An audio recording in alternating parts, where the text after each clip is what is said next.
उत्तर प्रदेश मुरादाबाद दिनांक 30 मार्च 2024।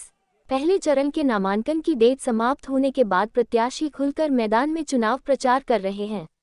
ऐसी ही तस्वीर मुरादाबाद लोकसभा प्रत्याशी की लोकसभा क्षेत्र से सामने आई। क्या लगातार कुंवर सर्वेश एवं उनके कार्यकर्ता और प्रतिनिधि जनता के बीच जाकर भाजपा सरकार की उपलब्धियां को गिनाकर चुनाव प्रचार कर रहे हैं।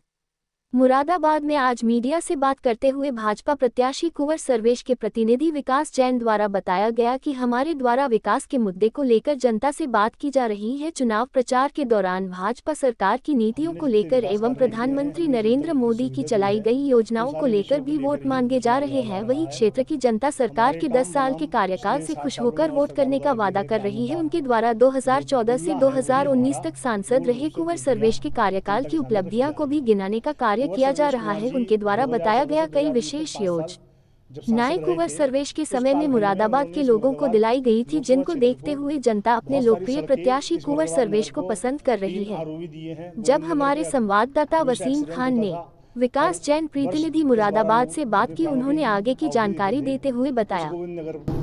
वाले मोड़ पर जहाँ रेलवे ट्रैक के ऊपर आरओबी बनवाया है, इसका श्रेय कुंवर सर्वेश जी को है। कांठ रोड से दिल्ली रोड को जोड़ने वाला जो सोनकपुर ब्रिज बना है, ये सर्वेश जी के प्रयासों से है। जो लोको शेड का पुल था, इसके ऊपर जो चौड़ीकरण हुआ, दूसरी लाइन बनी है, इसका पूरा श्रेय कुंवर सर्वेश जी के कार्यकाल में की उनके प्रयासों को है। इन सब विषयों को लेकर हम जनता के बीच में हैं। हमने यहाँ जो एक बाईपास खुला है, जो गजरौली से अमरोहा होते हुए सीधा काशीपुर के लिए रास्ता नया बना है, उसका पूरा श्रेय कुंवर सर्वेश जी को है। ये सारी चीज़ें ऐसी हैं जो उन्होंने महानगर को दिया है और लोकसभा क्षेत्र को दिया है। इन्हीं के बलबूते पे हम लोग जनता के बीच में हैं। जनता का भरपूर प्यार इसने मिल रहा है। पिछले 5 साल जो थे, जिस समय दूसरे दल के नेता सांसद थे, उस समय विकास कार्य सारे ठप हो गए थे। उन्होंने एक बार भी प्रयास नहीं किया कि वह पहले से सैंक्शन कार्यों को जाकर दो भी करवाएं, या कुछ उन्होंने प्रयास करके कोई नया कार्य वो लेकर नहीं आए हैं। जनता उनके कार्यों से नाखुश है। उनका टिकट भी इसीलिए शायद कटा है।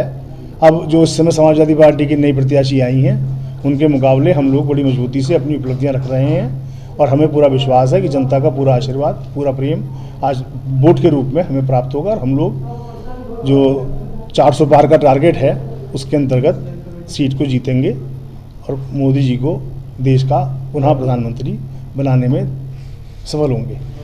जैसे कि राजनीतिक कैरियर की बात की जाए तो आपके फादर जी भी एमपी रहे अमरोहा से, और बेटे जी भी ये मुरादाबाद लोकसभा क्षेत्र के अंतर्गत 2 जिले आते हैं, बिजनौर जिला, मुरादाबाद जिला।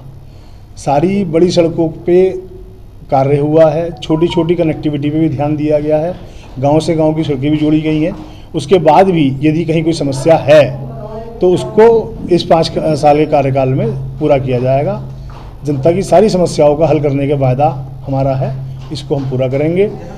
जो पहले का कालखंड था, जनता जानती है।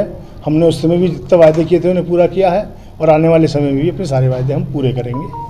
हमारे घोषणा पत्र जारी किया है, उसके आधार पर क्या कार्य होंगे आगे? बिल्कुल, भारतीय जनता पार्टी ने अपने घोषणा पत्र में राष्ट्रीय स्तर के जो मुद्दे थे वो सारे भाजपा ने पूरे किए हैं, और स्थानीय स्तर पर भी जो वायदे हम करके आए थे पहले, उन्हें हमने पूरा किया है। और आगे आने वाले कालखंड में भी हम अपने पूरे वायदों को पूरा करेंगे, चाहे वो हमारा स्थानीय स्तर का घोषणा पत्र हो या राष्ट्रीय स्तर का हो। दोनों काम किया है और आगे भी काम करेंगे।